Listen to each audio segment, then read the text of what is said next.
জনগণকে তারা হচ্ছে একটা ঘোড়ার ডিম দিচ্ছে। মা বাবা কেবলমাত্র তার শিশুর লাশটা নিয়েই বাড়িতে ফিরছে। এই লাশের দামে সরকার কিভাবে চুকাবে?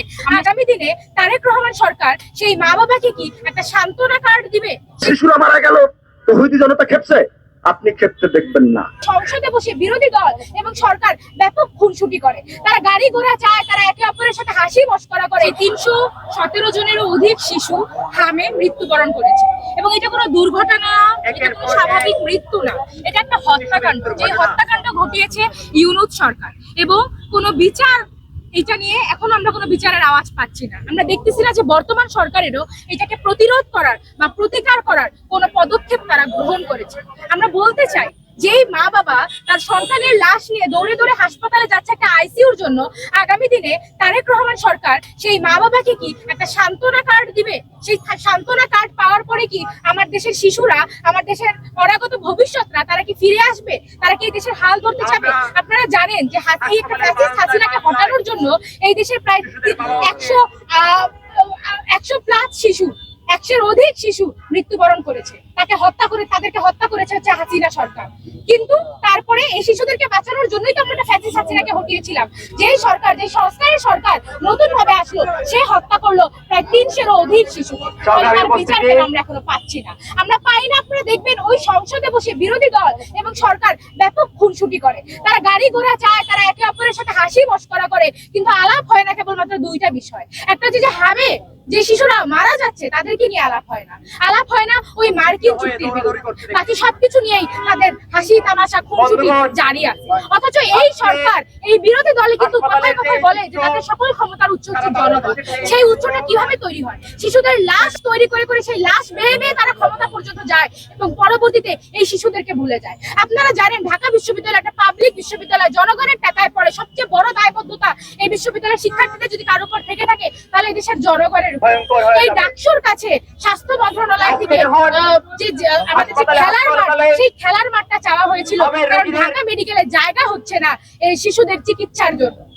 সেই ডাকসু, যে ডাকসু যখন বামপন্থীদের ডাকসু ছিল, সেই ডাকসু তখন আসলে জনগণের পক্ষে দাঁড়াতো। আর বর্তমানে শিবিরীয় ডাকসুকে আমরা দেখি কেবলমাত্র জামাতের লেজুর বৃত্তি করতে। আমরা দেখি তারা এই খেলার মাঠটা দিল না শিশুদের চিকিৎসার জন্য, তারা সেটাকে নারাজ হলো খেলার মাঠ দিতে। অথচ এই খেলার মাঠ, এই টিএসসির মাঠ প্রতি সপ্তাহে শুক্রবার ভাড়া দেওয়া হয় হচ্ছে ব্যবসায়িক প্রতিষ্ঠানগুলোর কাছে মুনাফা অর্জনের জন্য। আমরা এমন ভাবে ছুটছি, আমাদের শাসক শ্রেণী এমন ভাবে ছুটছে যে মুনাফা ব্যতীত, অসৎ লোকের পুঁজি বাড়ানো ব্যতীত তাদের আর কোনো ক্ষমতা নাই, তাদের আর কোনো কাজ নাই। যেই জনগণের ভোটে তারা নির্বাচিত হয়ে ক্ষমতায় যায়, সেই জনগণ আসলে নির্বাচিত করে যে আগামী 5 বছর তাদেরকে কে নিপীড়নটা করবে। এবং আমরা সেই ধারাবাহিকতা ওই হাসিনার পরে ইউনূসকে যেমন চালাতে দেখছি, ইউনূসের পরে এখন এই বিএনপি সরকারকেও দেখছি। আমরা ইউনূস সরকারকে স্পষ্টভাবে আইডেন্টিফাই করি একটা সাম্রাজ্যবাদের সরকার হিসেবে, আইডেন্টিফাই করি হাসিনার অপশাসনের একটা বর্ধিত রূপ হিসেবে। আর সেই রূপকে আরো বড় করছে হচ্ছে বর্তমানের এই সরকার। আমি জানতে চাই, এই সরকার অমুক কার্ড, তমুক কার্ড, তমুক ভাতা সবই দিতে পারে, প্রান্তিক জনগোষ্ঠীকে আর্থিক সহায়তা দেওয়া নিশ্চয়ই ভালো কাজ, কিন্তু এই ভিক্ষা ভাতা দিয়ে আসলে জনকল্যাণমূলক কার্যক্রম বেশি দিন করা যায় না।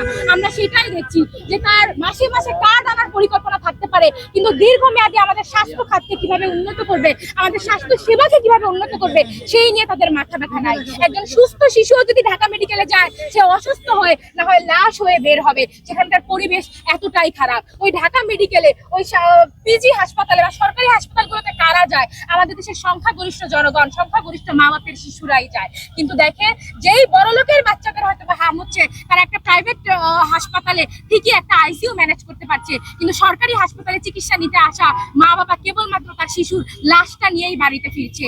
এই লাশের দামে সরকার কিভাবে চুকাবে আমরা সেটা জানতে চাই। এই মা বাবা আসলে কোনো সান্ত্বনা কার্ডও চায় না, কোনো কার্ডও চায় না, তারা চায় বিচার। ওই ইউনূস যে আসলে এতগুলো শিশুর হত্যার দায় যার মাথার উপরে, তার বিচার অবশ্যই নিশ্চিত করতে হবে, তাকে কাঠগড়ায় দাঁড় করাতেই হবে, নাহলে জনগণ আবারও হাসিনার মতো তার বিচার। সরকার পক্ষ কিংবা বিরোধী পক্ষ, তাদের পক্ষ থেকে এখন পর্যন্ত সাধারণ জনগণের জন্য কি করেছে আমার জানা নাই, কিন্তু আমি জানি সংসদ সদস্যের জন্য কি করা হয়েছে। সংসদ সদস্যের জন্য প্রত্যেক সংসদ সদস্য যাতে মানে এক একটা ওই উপজেলা পর্যায়ে, থানা পর্যায়ে একটা অফিস থাকে, সেই নিশ্চয়তা তারা অর্জন করছে। তাদের জন্য গাড়ি নিশ্চিত থাকে, একদিকে গাড়ি ভাড়া পাচ্ছে, গাড়ি ভাতা পাচ্ছে, মানে পরিবহন ভাতা পাচ্ছে, তারপর আবার হচ্ছে সরকারি গাড়ির ব্যবস্থা তারা করছে।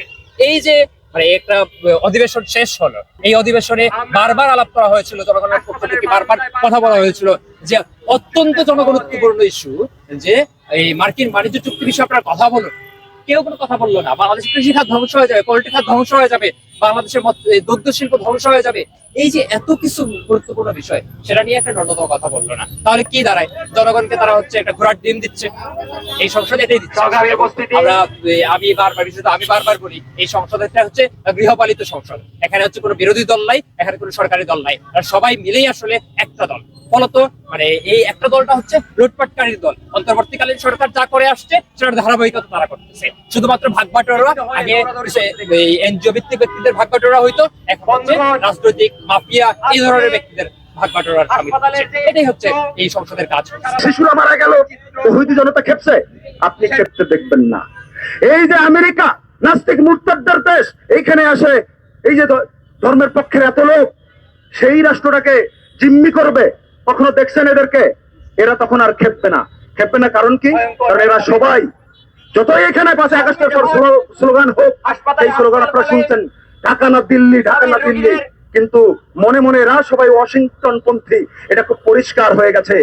এই যে দিল্লির বিরুদ্ধে আমরা লড়াই করেছে, আমাদের সামনে এখন ওয়াশিংটন পন্থীরা আছে। এই ওয়াশিংটন পন্থীদের থেকে মুক্ত করে জনগণের পক্ষের রাষ্ট্র ব্যবস্থা এবং সরকার ব্যবস্থা কায়েম করতে হবে।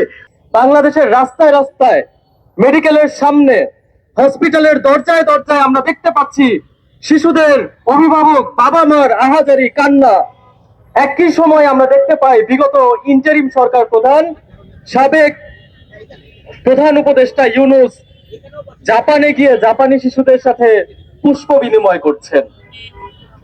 বন্ধুগণ, আমার দেশের বাদামি বর্ণের শিশুদের এই মৃত্যু, আমার দেশের আমার ভাইয়ের সন্তানের মৃত্যু, আমার পরিবারের সন্তানের মৃত্যু বিগত ইন্টারিম সরকারের কাছে শুধুমাত্র একটি ট্রানজাকশনাল ফল্ট হিসেবে রয়ে গেছে।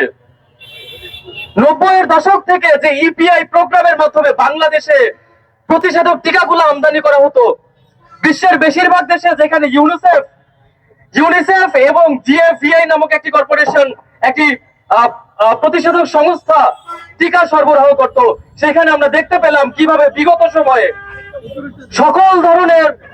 সকল ধরনের সতর্ক বার্তাকে উপেক্ষা করে তৎকালীন ইউনূস সরকার, তৎকালীন ব্যর্থ স্বাস্থ্য উপদেষ্টা নূরজাহান বেগম টেন্ডার আহ্বানের মাধ্যমে টিকা ক্রয় করতে চেয়েছিলেন।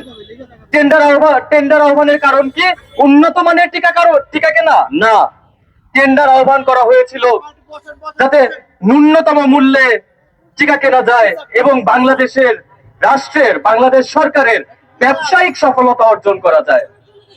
জীবনের সফলতা এবং নিরোগ সুস্থ শিশুর জীবনের চাইতেও এখানে গুরুত্বপূর্ণ হয়ে দাঁড়িয়েছিল ব্যবসায়িক সফলতা অর্জন। এবং আমরা জানি এখানকার গ্রামীণ কর্পোরেশন, এখানকার ইউনূস সরকার এবং এই নূরজাহান বেগম, যারা ব্যাংকার, যারা আমলা এবং যারা এনজিও মুখী এই সরকারটা গঠন করেছিল, তাদের কাছে আসলে জনসেবা এবং সমষ্টির উন্নয়নের চাইতেও গুরুত্বপূর্ণ মুনাফা অর্জন, তার চেয়েও বেশি গুরুত্বপূর্ণ ব্যবসায়িক লাভ, ব্যবসায়িক প্রবৃত্তি।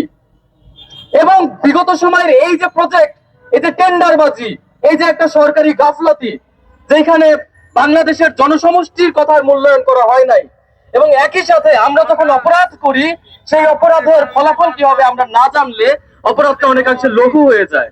কিন্তু আমরা জানি ইউনূস সরকার এবং যখন এই পলিসি গ্রহণ করতেছিল, যখন ওপেন টেন্ডারের মাধ্যমে তারা টিকা কেনার প্ল্যান করতেছিল, তখন অনেক সংস্থা, ইউনিসেফ সহ আরো অনেকগুলো সংস্থা তাদেরকে সতর্ক করেছিল, বলেছিল আল্লাহর দোহাই লাগে আপনারা এটা করেন না। তারা প্রেডিকশন দিয়েছিল যে এরকম একটা কেওটিক, এরকম একটা প্যান্ডেমিক সিচুয়েশন আমরা পড়তে পারি। কিন্তু আমরা দেখলাম এই সকল প্রেডিকশন, এরকম ফরসিয়েবল ইভেন্ট জানা সত্ত্বেও ইউনূস সরকার এবং সেই ব্যর্থ স্বাস্থ্য উপদেষ্টা নূরজাহান বেগম একটা টেন্ডারবাজির মাধ্যমে 90-এর দশক থেকে চলে আসা, নিরবিচ্ছিন্ন ভাবে চলে আসা একটি টিকা প্রদান এবং টিকা সরবরাহ প্রক্রিয়াকে কিভাবে প্রশ্নবিদ্ধ করলো, কিভাবে ব্যর্থতায় পর্যবসিত করলো। বন্ধুগণ, যেই প্রক্রিয়ার মাধ্যমে বাংলাদেশ থেকে একটা পর্যায়ে হাম প্রায় নির্মূল হতে চলেছিল, যেই প্রক্রিয়ার মাধ্যমে বাংলাদেশ থেকে পোলিও নির্মূল হয়ে যাচ্ছিল, সেই প্রক্রিয়াকে এইভাবে ব্যর্থতায় পর্যবসিত করা এবং এই যে 300-র বেশি শিশু মৃত্যু আমাদের বহন করতে হচ্ছে, বাংলাদেশকে বহন করতে হচ্ছে, বাংলাদেশের মানুষকে বহন করতে হচ্ছে, সেই মৃত্যুর দায় আমাদের বিগত সরকারকে যেমন দিতে হবে এবং তার যথাযথ বিবেচনা, যথাযথ তদন্ত সাপেক্ষ ব্যবস্থা না নেওয়ার জন্য বর্তমান সরকারকেও দিতে হবে। এবং বর্তমানে বিপ্লবী ছাত্র মৈত্রী তার এই অবস্থানে ঘোষণা করছে যে বিগত ইন্টারিম সরকার সে এরকম যতগুলো জনবিরোধী, মানুষের স্বাস্থ্য এবং সুরক্ষা বিরোধী যতগুলো প্রজেক্ট নিয়েছে এবং ব্যর্থতায় পর্যবসিত হয়েছে, তার সুষ্ঠু এবং নিরপেক্ষ তদন্ত করা হোক এবং তদন্ত পরবর্তী বিচারের আওতায় ওই সকল দায়ী দোষী ইন্টারিমের কর্তা ব্যক্তিদের অবশ্যই নিয়ে আসা হোক।